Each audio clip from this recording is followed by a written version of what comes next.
हर क्षण वो रक्षा करते, हर क्षण, हर पल। स्वप्न में भी दुख नहीं होने देते। एक दिन देखा स्वप्न में, चारों तरफ से समुद्र उफान कर रहा है, भारी वर्षा हो रही, नगर डूबते चले जा रहे, उनमें हम भी सब डूबते चले जा। अभी घबराहट पैदा हुई, स्वप्न है, घबराहट एकदम पैदा हुई। एक बालक इतना बड़ा जाता है, अंगुली पकड़ता है, चलो हमें वो मार्ग पता है जहां ये समुद्र तुम्हें डुबो नहीं पाएगा, दौड़ो हमारे साथ। अचानक ऐसे ऊंचे स्थान पर ले जाता है, आप बिल्कुल निश्चिंत रहो, यहां कोई भी पानी नहीं आ सकता। आंख खुली एकदम, इतना दिल लगा। देखो स्वप्न में भी डर नहीं पैदा होने देते, स्वप्न में भी दुख पैदा नहीं। शरणागत वत्सल भगवान स्वप्न में भी दुख, फिर जागृत की क्या कहे, आश्रय लेके तो देखो। बहिर्गत दृगंतर धैर्य मालंब, सहारा लो किसका, प्रभु का, और धैर्य धारण करो, सहना सीख जाओ। कैसे आप सह पाओगे, इसके लिए उपाय नित्य स्मृति, नित्य निरंतर भगवान की स्मृति। ये बहुत बड़े स्मरण, बहुत बड़ी उपलब्धि है। ये बाहरी साधनों की बात यहां नहीं कह रहे, स्मृति सिर्फ अंदर की बात होती है। माला जपना जप कहलाता है, बाहरी कष्ट सहना तप कहलाता है। साफ पवित्र क्रियाएं हैं, भागवतिक क्रियाएं हैं, शुभ क्रियाएं हैं, अशुभ क्रियाएं हैं, बहुत सब। यहां एक शब्द केवल बोला गया, श्रीपाद कह रहे नित्य स्मृति। गीता जी का फल भी अर्जुन को जो मिला, तो नष्टो मोहा स्मृतिर लब्धा त्वत्प्रसादान्मयात्, ये स्मृति बहुत जोर की उपलब्धि है। मानो साधना का फल है अखंड स्मृति, बहुत बड़ी। यस्य स्मरण मात्रेण जन्म संसार बंधनात् विमुच्यते, जिनका स्मरण जन्म मरण से मुक्ति दिला देता है। हरि स्मृति सर्व विपद विमोक्षणम, कोई भी विपत्ति तुम्हें दुखी नहीं कर सकती, गिरा नहीं सकती, फंसा नहीं सकती, निराश नहीं कर सकती। कब, जब हरि स्मृति, हरि का स्मरण चल रहा है।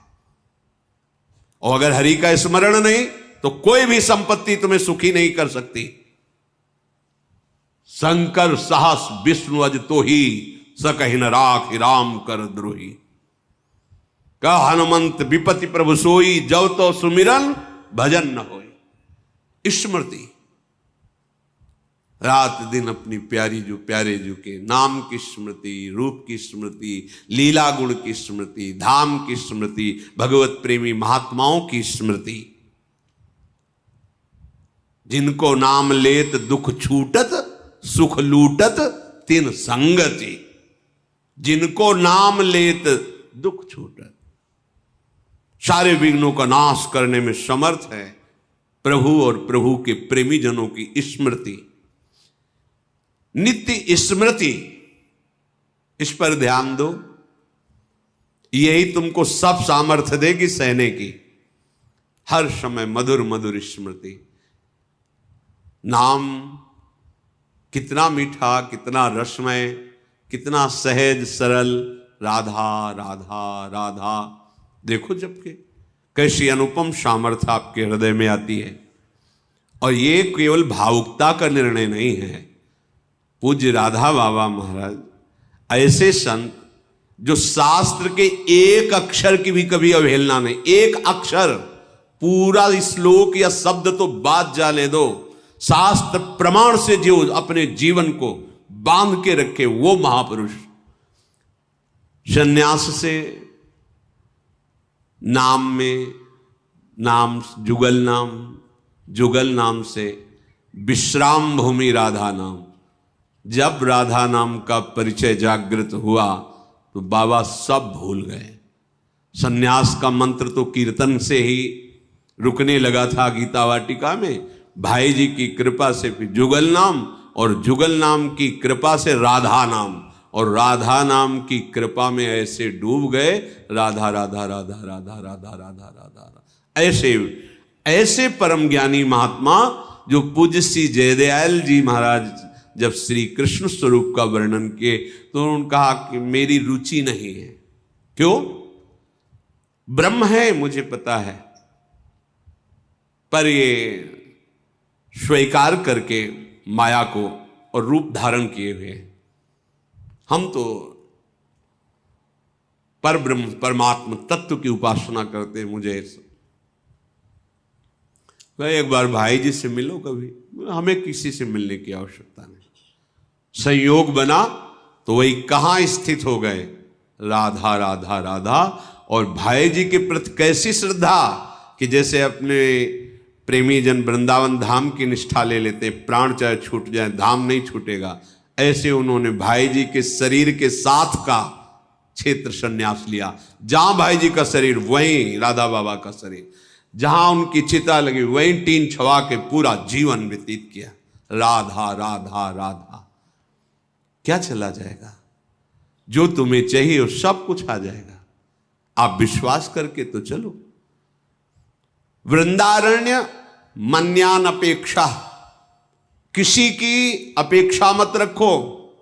वृंदावन का आश्रय ले लो, ये राधा नाम में प्रीति करवा देगा। इसके सिवा और प्रीति हो भी नहीं सकती। अगर कोई राधा बोलता है, राधा सुनता है, राधा जपने की भावना रखता है तो वृंदावन धाम उस पर बरस गया है। रेश वृंदावनस्य यत्तन्नाम स्फुरति महिमा रेश वृंदावनस्य। ये जो राधा नाम स्फुरित हो रहा है ये वृंदावन की कृपा से हो रहा है। और राधा नाम की कृपा स्मृति में बदलेगी। स्मृति ये किया नहीं जाता, जब किया नहीं जाता वो स्वाभाविक चलता है। जैसे कोई दिल को मसला करे, एक आनंदमयी पीड़ा के साथ राधा राधा राधा राधा जपते जपते ऐसी अतृप्ति कि अभी हमसे जब होता ही नहीं, वो भजन होता ही नहीं जो होना चाहिए। बार बार फिर रोना, फिर पुकारना, फिर उनके साथ विहरण करना, ये सब प्राप्त हो जाता है। तो देहस्मिन् नति कुत्सिते त्यज वृथाध्यासम यथा संस्मृति। ये देहाभिमान छोड़ो, ये बहुत गंदा देह है। भगवत प्राप्ति कर लो तो धन्य, और नहीं तो किसी काम का नहीं है। यहां जितने भी श्रीधाम वृंदावन के उपासक वासी खगमृग पशु पंछी, ये सब चिदानंद हैं। हमारी दृष्टि पार्थिव है इसलिए हम नहीं देख पा रहे हैं। घोरा चिंते चिदघनम निज बपु सर्वंच वृंदावने। यदि आप वृंदावन का आश्रय लेकर के इस शरीराभिमान को छोड़कर राधा राधा रटोगे तो निज बपु तुम अपने स्वरूप को प्राप्त हो जाओगे, जो बड़ा कठिन है स्वरूप में स्थित होना। घोरा संत विपत्ति कोट ही तुम याहिनो विक्रिया। विचलित मत होना, चाहे जितनी घोर विपत्ति आ जाए। अपनी उपासना को मत छोड़ना, अपने भाव को मत कम होने देना। ये माया का नाटक है, वो रच सकती है ऐसी विपत्ति, ऐसी दुखद परिस्थिति कि आप लोग को लगेगा, कहते थे नाम जप करो सब सुख मिल जाएगा। यहां तो सब सुख हमारे माने हुए लुट रहे हैं, क्योंकि तुम्हारे माने हुए हैं। जिसका तुम भजन कर रहे हो अब वो तुमको इन खिलौनों से हटाकर अपने साथ खिलाना चाहता है। अहो भाग्य! अब वो तुम्हें परम सुख में निमग्न करना चाहता है। तुम किसी भी विकार से विचलित मत होना, किसी भी विपत्ति से, चाहे कोटय करोड़ों विपत्ति आ जाए, विचलित मत होना। मारब्ध क्षय मावसई तदथ तन्नाथो सदा खेलय। तुम्हारे शरीर का रचा हुआ प्रारब्ध नाश हो रहा है। अब तुम्हारा वो शरीर तुम्हें अनुभव में आएगा जिसके तन्नाथो सदा खेले, अपने नाथ श्यामा श्याम के साथ सदा रहने को मिलेगा, खेलने को मिलेगा। उनके साथ हर क्षण हमारा व्यतीत होगा। सोचो कितना बड़ा लाभ हमें अपने प्राणाराध्य श्यामा श्याम के साथ रहने को मिलेगा। उनका उच्छिष्टामृत पान करते हुए उनकी लीला में महासुख में निमग्न। ये जब तक देह भाव है तब तक केवल सद असद क्रियाएं होती रहती हैं। ध्यान देना हमारी बात पर। उसे ब्रह्मानुभूति या भगवदानंद की छाया भी अनुभव में नहीं आएगी। यह अध्यात्म है, ये बुद्धि की धरा से नहीं, ये बुद्धि के लय होने पर होती है। और जितना ऐसा बुद्धि की ही ये चालबाजी है, जब तक हमारी बुद्धि तत्व में लय नहीं हो जाती, ब्रह्म में नहीं हो जाती, भगवत में नहीं हो जाती, तब तक विशुद्ध ज्ञान, परम शांति, परम सुख, परमानंद, ये सब केवल बातों में रहता है, अनुभूति में नहीं आता। इसलिए आदेश करते हैं, यदि तुम्हें सत्संग मिला है तो कम से कम थोड़ा तो विचार करना शुरू करो कि ये शरीर में नहीं हूं, ये हमें शरीर सेवा के लिए मिला हुआ है। बिल्कुल परम सत्य बात है। ऐसी कमाई करो अच्छे कर्मों की और उनको प्रभु में समर्पित कर दो। ऐसा संकल्प करो जगत मंगल के लिए, भगवत सेवा के लिए, और उसको प्रभु को समर्पित कर दो। ऐसा स्वभाव बना लो कि सबका हित, सबका मंगल और भजन, जीवन मुक्त हो जाओगे। जो परमहंसों को परमानंद की अनुभूति होती है वो आपके हृदय में स्फुरित हो जाएगी। इतना आनंद कि फिर और कोई चाह नहीं रहेगी। जैसे कोई तुम्हें जबरदस्ती विष खवावे तो तुम्हें कैसा लगेगा, उसके प्रति तुम्हारी कैसी भावना बनेगी। ऐसे ही जिससे भगवदानंद की अनुभूति का अंदर भाव आने लगता है कि मुझे भगवत प्राप्ति करनी, भगवदानंद में डूबना है, तो उसे विषय भोग देने वाला अंदर से वैसे ही लगता है जैसे कोई तुम्हें विष खवावे तो कैसा लगेगा। आप खाएंगे नहीं और बहुत ही उससे दूरी बनाने की इच्छा हो जाएगी। ऐसे ही इस मार्ग के पथिक के हृदय में ऐसी भावना होती, त्याजी नहीं। वास्तविक हृदय से कहता हूं, जिसे तुम सुख समझ रहे हो, जिसे अपने लोग सुख समझ रहे हैं भोगों को, ये केवल फसाव है, माया का एक भुलावा है, उसमें सुख नहीं है। सुख देखना है तो एक बार इस जन्म में निश्चय करो। इसी भुलावे सुख में आपने अनंत जन्म व्यतीत किए, पर अभी तक आपके हाथ कुछ नहीं लगा। एक बार बात मान लो और ये जन्म प्रभु को दे दो। अगर इस लोक और परलोक की कोई भी कामना तुम्हारी बकाया रह जाए तो हमें बताना, डूब जाओगे, परमानंद में डूब जाओगे। तुम्हें सोचना नहीं पड़ेगा, सोच खत्म हो जाएगी। बिना सोचे सब वो होगा जो तुम करके सोच के भी नहीं कर पा रहे हो। प्रसन्नात्मा न सोचती न कांक्षति, कैसी अद्भुत स्थिति। पर इसके लिए आपको ये छोड़ना पड़ेगा। ये जो कुत्सित शरीर में अहमता, ममता, गंदी बातें देखना, सुनना, भोगना, ये छोड़ना होगा। क्योंकि इसको जब तक नहीं छोड़ोगे तो शरीर भाव तुम्हारा और पुष्ट होता रहेगा। शरीर भाव पुष्ट होता रहेगा तो जन्म, मृत्यु, नाना प्रकार के दुख सुख ये आकर्षित करते रहेंगे। जहां आपने अधर्माचरण छोड़ा और भगवत चिंतन कर रहे हैं, आपका हृदय निर्मल होने लगेगा। तो ये शरीर अपने आप अलग दिखाई देगा। उसमें मैं शरीर नहीं हूं ऐसा चिंतन नहीं करना पड़ता, अपने आप ये अलग दिखाई देता है। मन बुद्धि अपने आप अलग दिखाई देते हैं, स्वभाव अपने आप अलग दिखाई देता है। और जब इन तीनों का बाध हो जाता है, स्थूल सूक्ष्म कारण, तो जो बचा वो अपना स्वरूप होता है। जब स्वरूप में तन्मय हुआ तो कुछ बचा ही नहीं, सब ब्रह्ममय हो जाता है। लगो, अनंत जन्म लगा दिए जहां तुम्हारे हाथ कुछ नहीं लगा। एक बार प्रार्थना मान लो, सब कार्य करते हुए। हम ये नहीं कहते कि आप सब छोड़ करके किसी गुफा में चले जाओ, समय नहीं है। जहां हो वहीं रहते हुए इतना समझ लो कि ये देह तुम्हारी तत्रापि क्षणभंगुरः है, दुर्लभ, पर कभी भी नष्ट हो सकती है।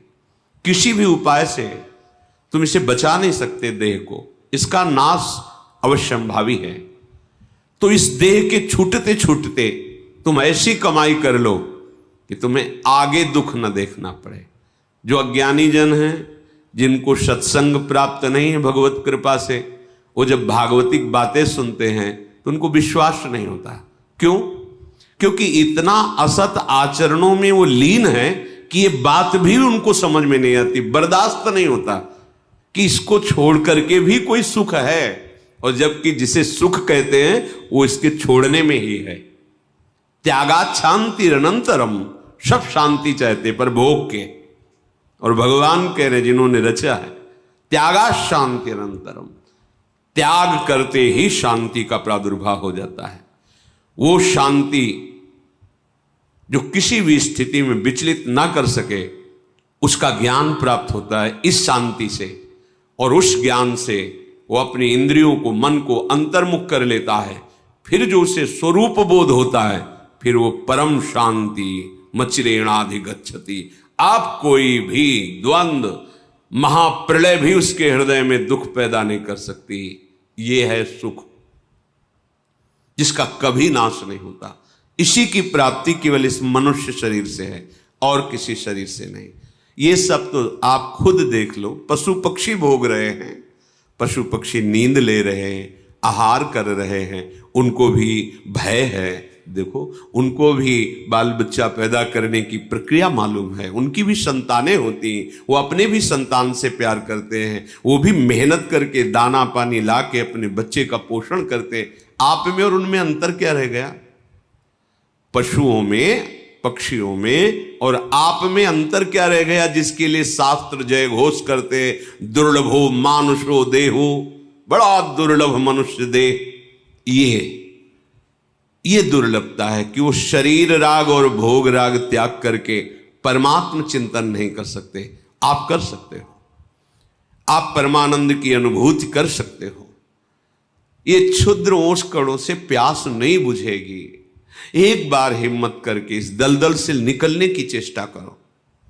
तुम्हारे अंदर है सामर्थ्य, तुम अपनी सामर्थ्य को सत्संग के द्वारा जगाओ और इस दुष्ट इंद्रिय और मन पर संयम करके इनको वापस करो, हृदय देश में लाओ। ये घर से बाहर भटकते रहेंगे, कुछ हाथ नहीं लगेगा। मना खष्टान इंद्रियाणी प्रकृति स्थानी कर सती, ये घसीटते चले जाएंगे जहां अंत नहीं, ऐसी माया में लौटा लो। श्रीपाद कह रहे, बहिर्गत दृगंतर धैर्य मालम्य नित्य स्मृति रधिवश वृंदारण्य मन्यान अपेक्षा। तुम किसी की अपेक्षा मत रखो कि तुम्हें कोई साथ देगा, सहयोग देगा या सुख देगा। याद कर लो शब्द, ये ब्रह्म शब्द हैं। तुम ऐसी सोच मत रखो कि तुम्हें कोई साथ देगा, तुम्हें कोई सहयोग करेगा परमानंद प्राप्ति का, तुम्हें कोई सुखी कर सकता है। ये भ्रम हटा दो। ये जो तुम्हारा आंतरिक मन बुद्धि कि हम तो गंदे आचरण करें, अधर्म से धन कमाएं, मनमानी भोग भोगे, और विश्व में कहीं कोई ऐसा जादूगर, तांत्रिक, मंत्रवेत्ता कोई ऐसा मिले जो छूछा कर दे, मंत्र जंत्र बांध दे, हमें कोई विघ्न न सतावे, हम भोग भोग लें, तो ऐसा ब्रह्मा ने पैदा ही नहीं किया। अभी आगे करेगा तो पता चल जाएगा। अभी तक ऐसा नहीं हुआ। निज कृत कर्म भोग सुनो भ्राता। यदि किसी के पास जाने से, किसी प्रक्रिया से आपका आगंतुक विपत्ति नष्ट हो रही है, तो वो विधान पहले लिखा हुआ है। आपका सुकृत आ गया और सुख चलने लगा, आपको लगा कि किसी जंत्र या मंत्र या तंत्र से ये काम बन गया, बिल्कुल भ्रम में मत रहना। आपका कर्म ही आपको सुख और दुख प्रदान करता है। कौन काहू के सुख दुख कर दाता, निजकृत कर्म भोग सुन भ्राता। अब इस अध्यात्म की बात को कोई समझना चाहता है? नहीं। कोई ऐसा हवन कर दो, कोई ऐसा मंत्र, कोई ऐसा जंत्र, कोई ऐसा तंत्र, तुम तपस्या करके कोई ऐसा जंत्र बांध दो, कोई ऐसा मंत्र प्रयोग कर दो जिससे मैं सुखी हो जाऊं। फिर कह रहा हूं, ऐसा ब्रह्मा सृष्टि में रचा ही नहीं है।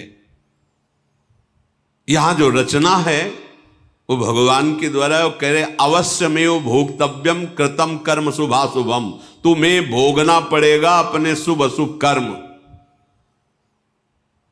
सामने खड़े हैं जो कर तुम अकर तुम अन्यथा कर तुम सर्व समर्था ईश्वर, वो सामने खड़े हैं और अर्जुन से कह रहे हैं अपनी स्थिति ऐसी बनाओ कि कोई दुख तुम्हें व्याकुल न कर पावे, कोई सुख तुम्हें आए हर्षित न कर पावे, सुख दुख में तुम्हारी समान स्थिति हो, कोई विकार तुम्हारे हृदय को व्यथित करे और उसे तुम सह जाओ तो तुम परम पद के अधिकारी हो जाओ। सामने परम पद विराजमान है, इनको सहो। जंत्र नहीं बांधा, कोई वहां धागा नहीं बांधा। क्या कह रहे हैं? तास्तितिक्षस्व भारत सहो, ये आगमा पाइनो अनित्यास, ये नाशवान है, इनको सह जाओ। यम ही न व्यथ्यंते ते पुरुषम पुरुषर्षभ शम दुखा सुखाधीरम स्वमृतत्वाय कल्पते। अमृत पद का वही अधिकारी है जो सुख दुख को समान भाव से सहकर निरंतर भगवत चिंतन परायण। ये जन्म है मनुष्य का, इसीलिए मिला है। अरे बातुल भूत विवश मतवारे, भोगों में मतवारे, रजोगुणी तमोगुणी वृत्ति धारण करने वाले अध्यात्म को स्वीकार करेंगे क्या? अगर स्वीकार कर ले तो अभी मंगल हो जाए। उनकी समझ में आएगी ये बात, सब ऐसे ही है, क्योंकि उनको सत्य संसार लग रहा है, उनको मैं शरीर लग रहा है, भोग उनको सुखद लग रहे हैं।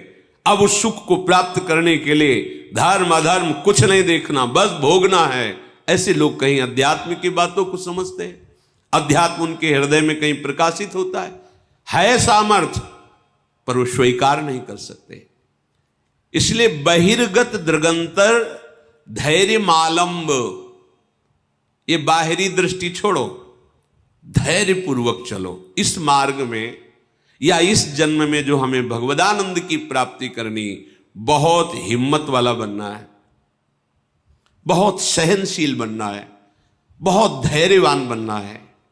ये मन इंद्रियां आपको विचलित करेंगे, जलाएंगे, आप चुपचाप शांत। एक अंतर की बात कह रहे हैं, कामादि दोषों को शमन करने की अनुभूत बात।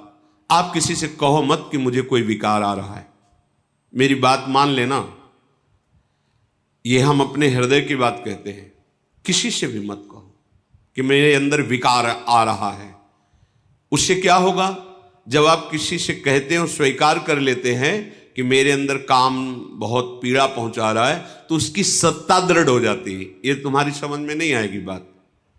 ये असत हैं, इनका अस्तित्व नहीं है। नासतो विद्यते भाव, इनका कहीं भी भाव नहीं है ही नहीं।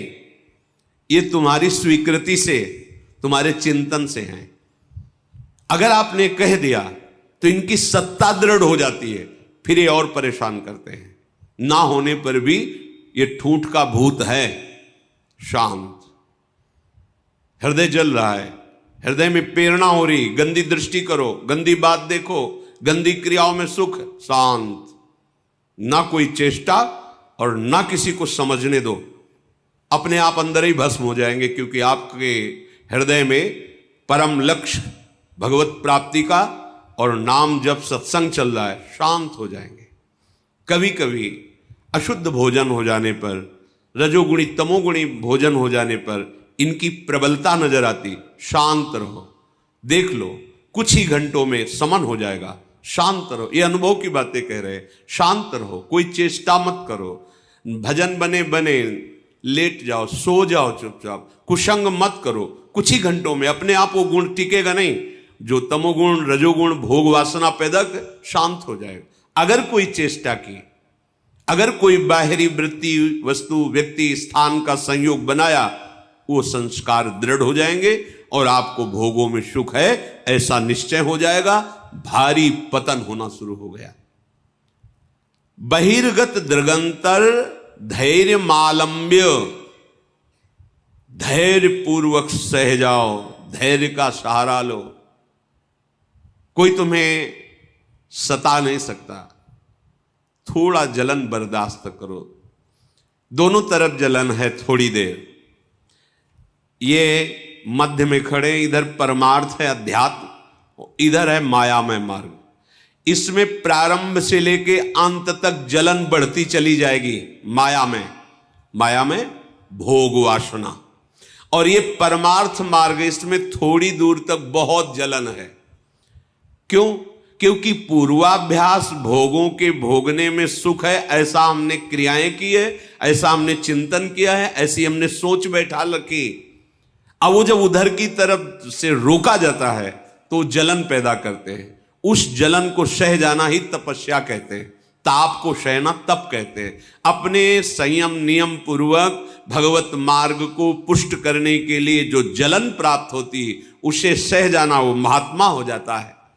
ये थोड़ी दूर जलन के बाद अमृत में शांति है, और इसमें थोड़ा सुखद भाव आने के बाद सदैव जलन ही जलन है। अब जब दोनों तरफ देख रहे हैं कि हमें मरना ही है, जलना ही है, तो हम भोग करके जलन को बढ़ाने वाले मार्ग में नहीं जाते। भोग त्याग करके थोड़ी जलन सह के परम शांति के मार्ग में जाते। ये विवेकवान का निर्णय है। यदि आप ऐसे ही मन को छूट देते रहे, इंद्रियों को छूट में दे से, तो सहा नहीं जा रहा। भगवान दोनों की रचना की है, भक्ति मार्ग, अध्यात्म मार्ग और माया मार्ग। जाओ फिर विचरो, भोगो। फिर कभी किसी युग कल्प में उनकी करुणा होगी, ऐसा संयोग बने ना बने कोई पक्का नहीं। बार बार तो बनत नहीं, यह संयोग अनूप। ये जो आज हमें संयोग मिला है, ये बाजी जीत जाने के लिए मिला है। वृंदावन धाम रसिकों का संग, प्रिया प्रीतम की उपासना, राधा नाम। अरे एक रजकण अत्यंत दुर्लभ वस्तु, जहां हम बैठे हैं, अपने लोग माइक वस्तुओं पर महत्व रखने वाले इस महामहिम वृंदावन की रजरानी का क्या महत्व जाने। सहना कैसे सहोगे, अब उपाय बता रहे हैं। बहिर्गत दृगंतर धैर्य मालंब्य। ऐ उपासक, परमार्थ के पथिक, तुम्हें किसी बाहरी से सहयोग नहीं लेना। ये अंदर से ही परमार्थ में सहयोग मिलता है, बाहर से कोई सहयोग ही नहीं। बाहर केवल विक्षेप है, सहयोग नहीं। पक्का ये हमारे दोस्त हैं, परमार्थ में सहयोग करेंगे, इतना चिंतन होना ही विक्षेप हो गया। अपने आराध्य देव से अन्य आश्रय नहीं, केवल हमारे साधन श्यामा श्याम, हमारे साध्य श्याम।